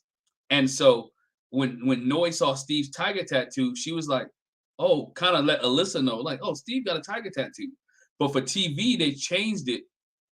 When she talked to Chris, told Steve to cover it up. Yeah, to cover it up. Because she knew Alyssa had said, the psychic said. And what they said on after party was, in the scheme of things, it changed from tiger to eagle tattoo. So Chris wouldn't put 2 and 2 together like, hold on, wait, Steve got a tiger tattoo. Are you trying to say the psychic said Steve was your... So she tried to soften it up. Maybe that was her being a really nice person. I'm being a good person. So I don't make her feel bad. But did she? And we know she body shamed that man. Oh my God. On national TV. Terrible. Right? She body shamed that dude. Now, if it was roles were reversed and a guy had body shamed a woman, people be in an uproar, right? They'd be in an uproar. But where's the people that had to come to defend this dude? Right? Where's they to defend Chris? Because she body shamed him. Go ahead, Alyssa. I'll go ahead, Talisa. Go ahead and defend him.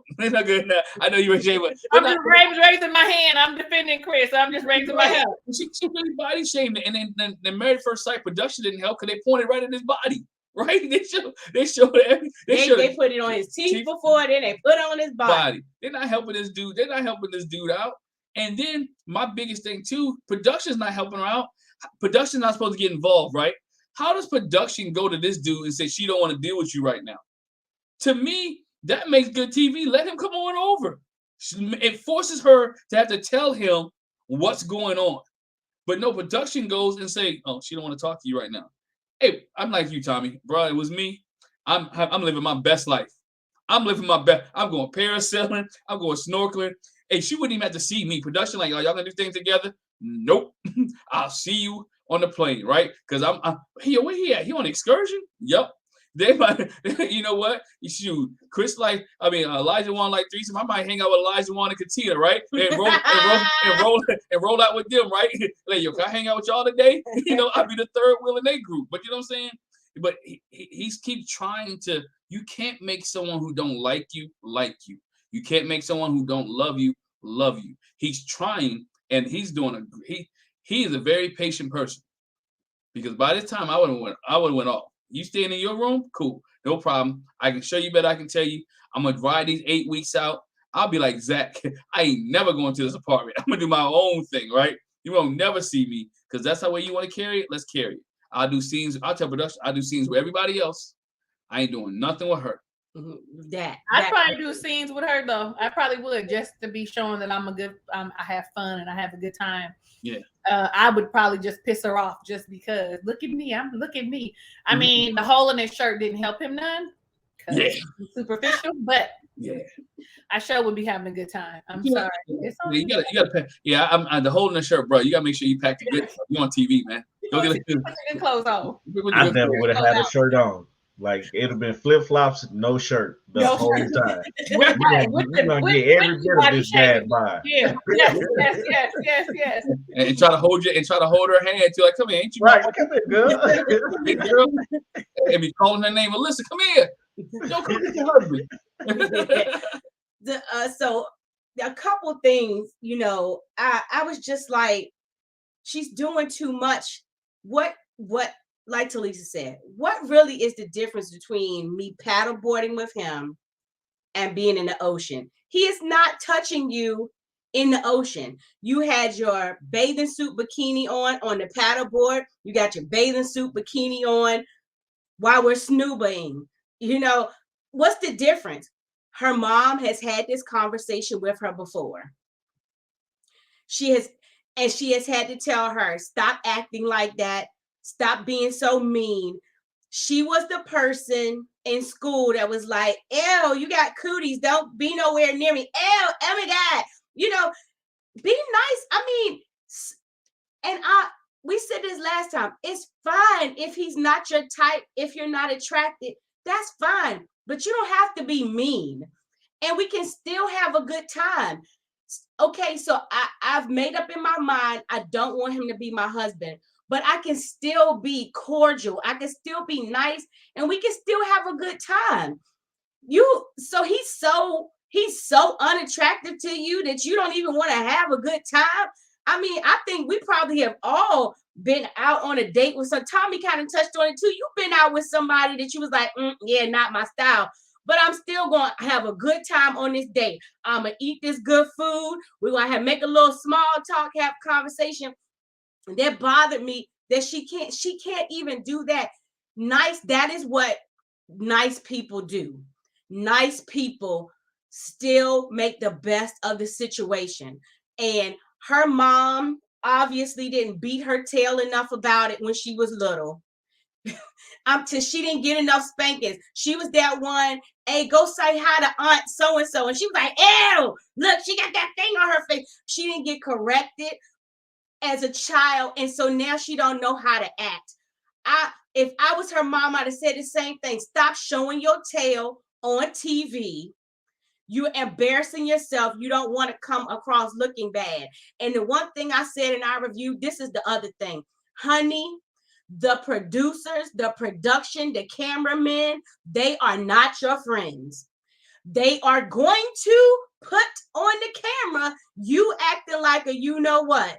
Because it makes for good TV. You think you just chatting with them and they steady filming you. They have not stopped rolling.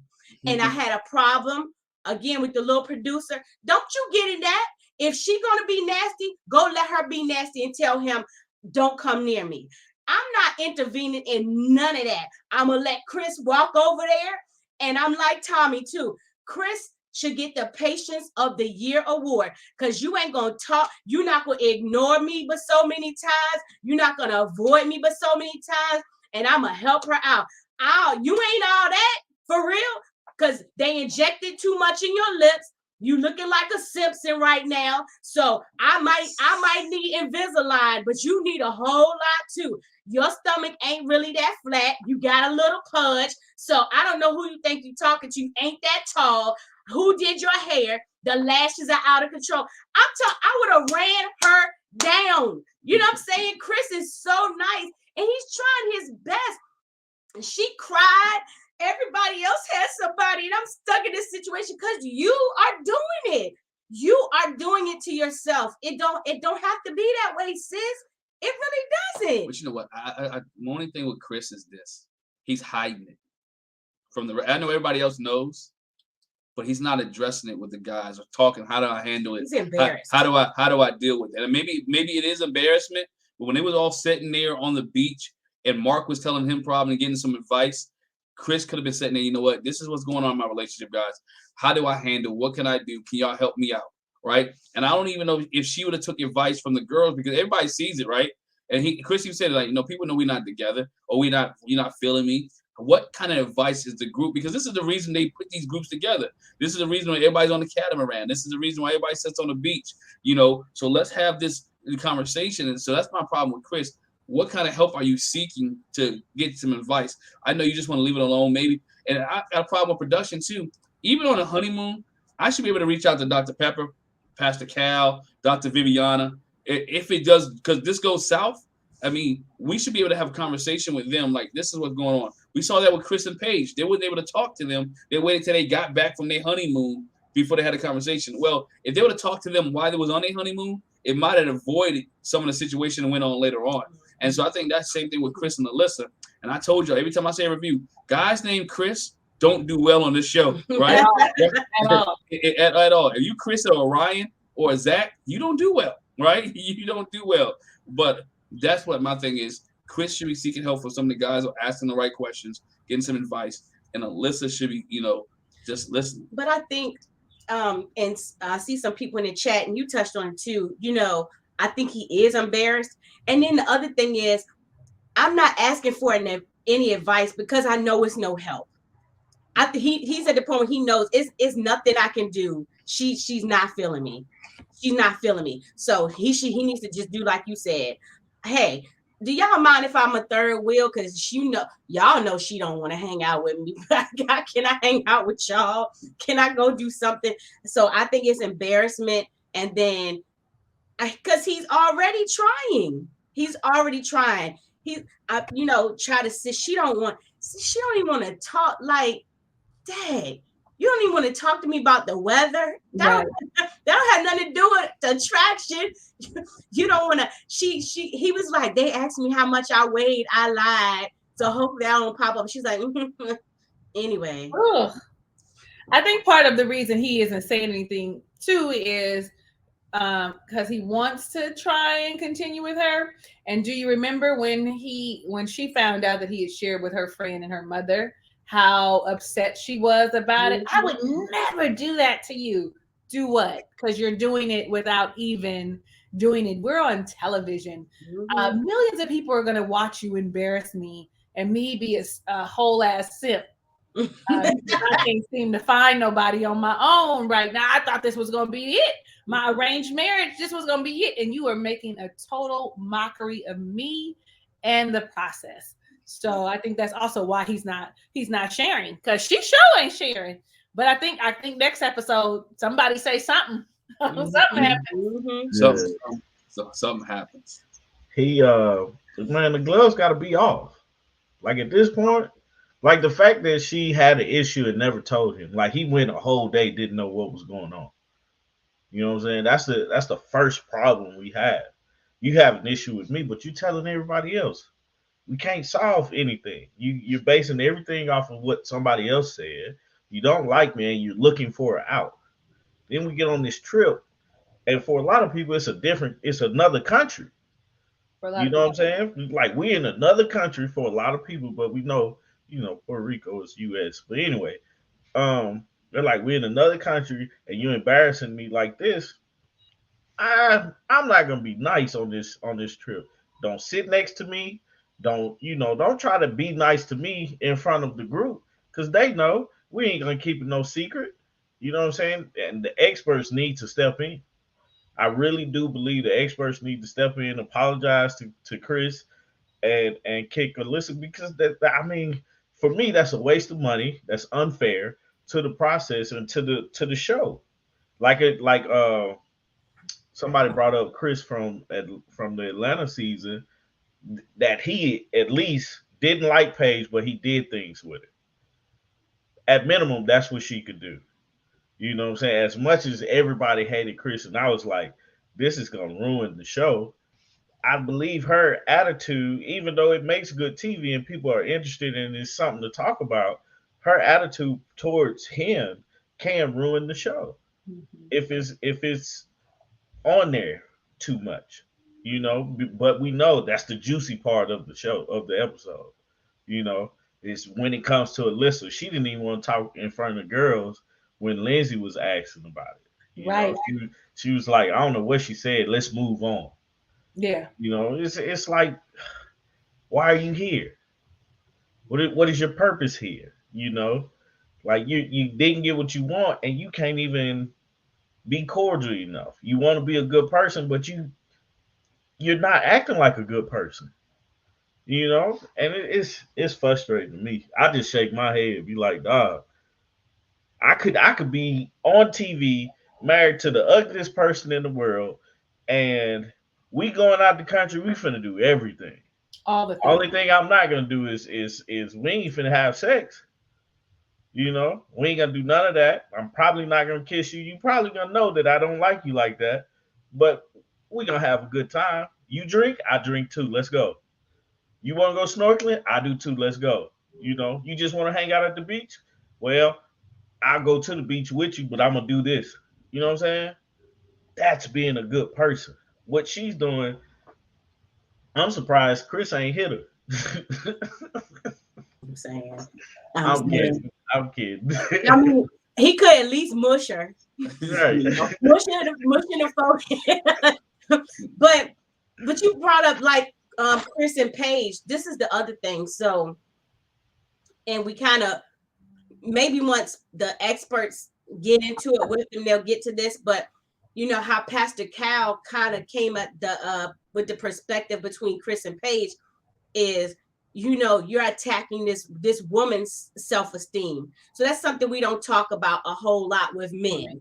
Yeah. Because, you know, men can be so stoic and they act like their feelings not hurt. But, you know, it's not fair. What if he has self-esteem issues and you steady tearing him down? You know, and what if he has you know, those kind of anxiety, depression, you know what I'm saying?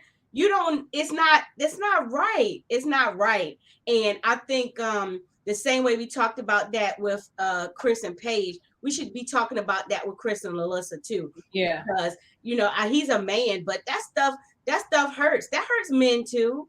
That hurts men too. You know, and I think he's doing a good job trying to smile through it, but you know, he might cry when he get in the car, you know.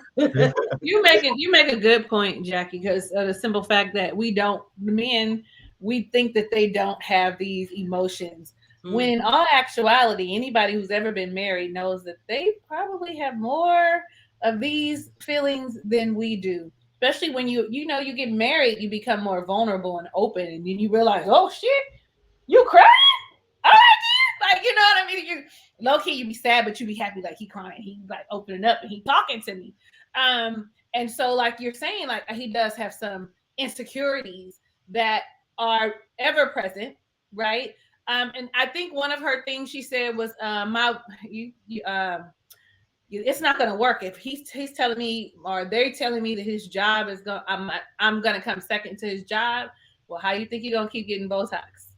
And how you think you're going to get your breast done and your augmentation, you know, all these things that you want, he's going to have to. Like, you've got other things to do. I don't like her. So I'm going to stop. I don't like her. I don't think nobody else does.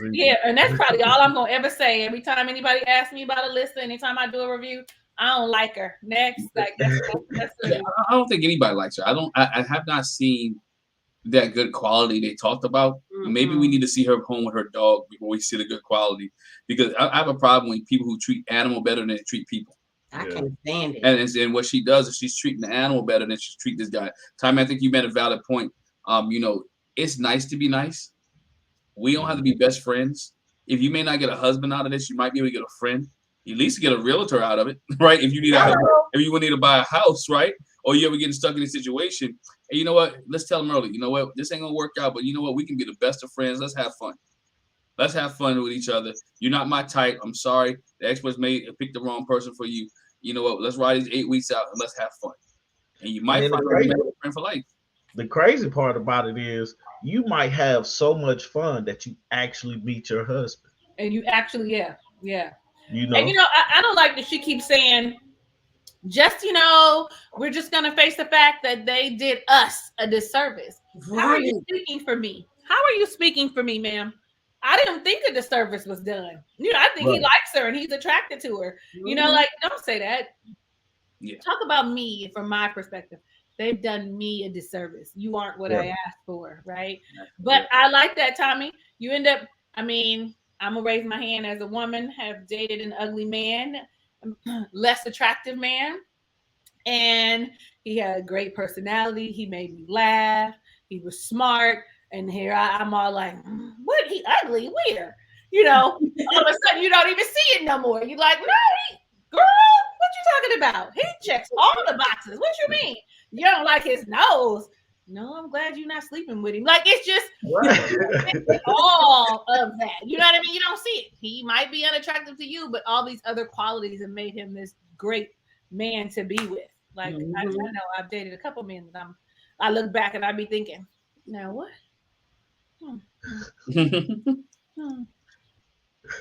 Yeah, man. Before we get out of here, give you your closing thoughts and to share where people can watch you guys at. We'll start with you, Tommy. Closing thought. Mike's gonna mess up. Michael is gonna mess up his marriage. Olajuwon is still trying to figure it out. Mark the Shock can make a good pina colada.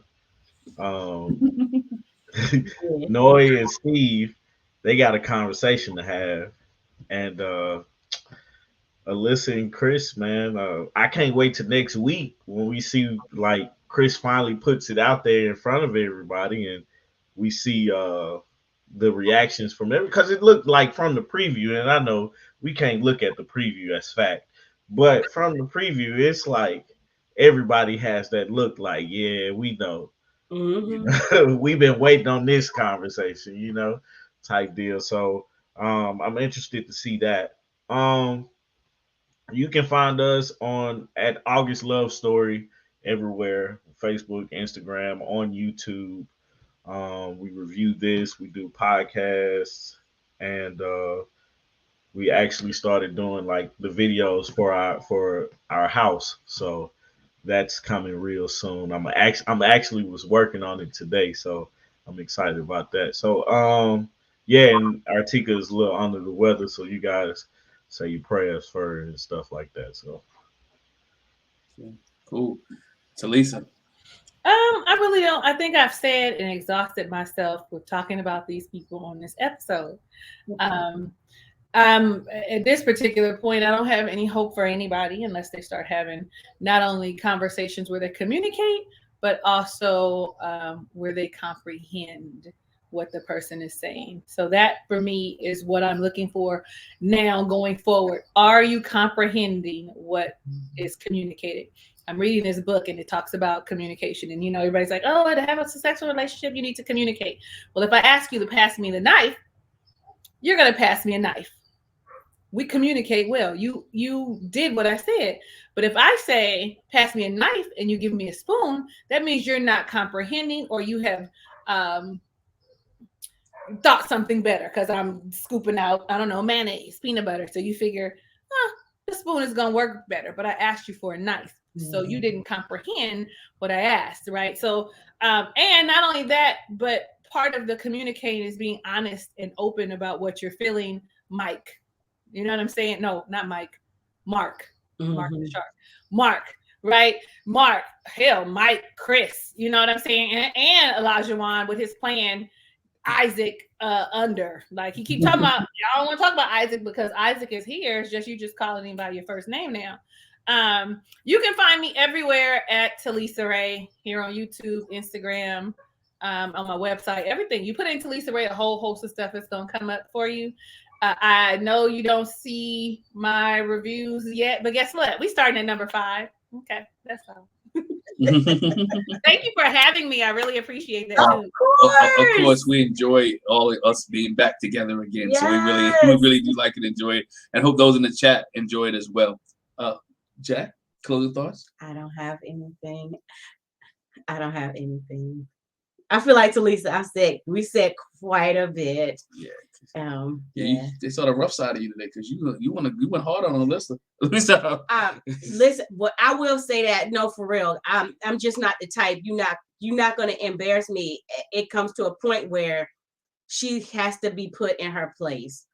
She has to, and it won't make Chris mean at all. It's nothing wrong with sticking up for yourself. It's nothing wrong with speaking up for yourself. You can't just keep getting rolled over. Yeah. So yeah. That's what I think. My point is, you can't be a man. We talk about women abuse all the time, but there are men who are getting abused as well. And this is a psychological issue that Chris has to deal with because, again, even when he goes back, and we know this is past, but I'm thinking from Chris now, when he goes back and watches this and he sees all the comments and see all the people talking about it, his co-workers, his friends, his family, people who are like, man, dog, I wouldn't have did this. And he has to relive this all over again. Just like we talked about with Paige, where, we see people talking about Alyssa, but I like to see more support for Chris as they had for Paige and for what's the young lady that messed with Kate that dealt with Luke in the Philadelphia episode. When he said she was disgusting in whatever case he said.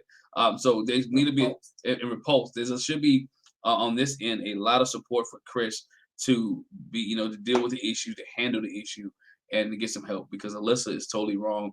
Elijah won. The player card is still going. Hope he can be true to what he says. Right? He still got his player card in the back. He might have deleted his Instagram, but he ain't rip up his player's card. All right. So, but hopefully he can, get rid of that as well. Steve and Noy, like I said, conversation need to work out. They have to work out some things. I love you is too early. And then Jasmina and Michael, just get out of each other's way. Just get out of your heads. Get out of your heads and just let things happen naturally. So, but we thank you guys for joining us. Thanks for the comments in the comment section and the chat. It was really jumping. We thank you, Artieka. Tommy, thank you. Artieka, hope you feel better. Thank you as well. Talisa's good having you this week. Chloe, thank you for being in the chat. Yeah, we saw Chloe in the chat. Thank you for not, you couldn't join us this week, but thank you for participating in the chat. We thank each and every one of you guys. I know next week is Super Bowl Sunday. We're gonna work something out, right? We're gonna work a time out. Tommy, I got you, bro. I'm already thinking ahead of time. See, I know somebody said it's Super Bowl Sunday. I don't know about 6 o'clock. We're gonna meet and talk about something and see what we can do. I'm open earlier. I'm definitely open earlier. So we can do earlier to get y'all involved. But we'll definitely let you know on all our social media channels when we're gonna be on live. So we want you to join us as well. Thank y'all and have a good night. Bye, y'all. Bye. All right.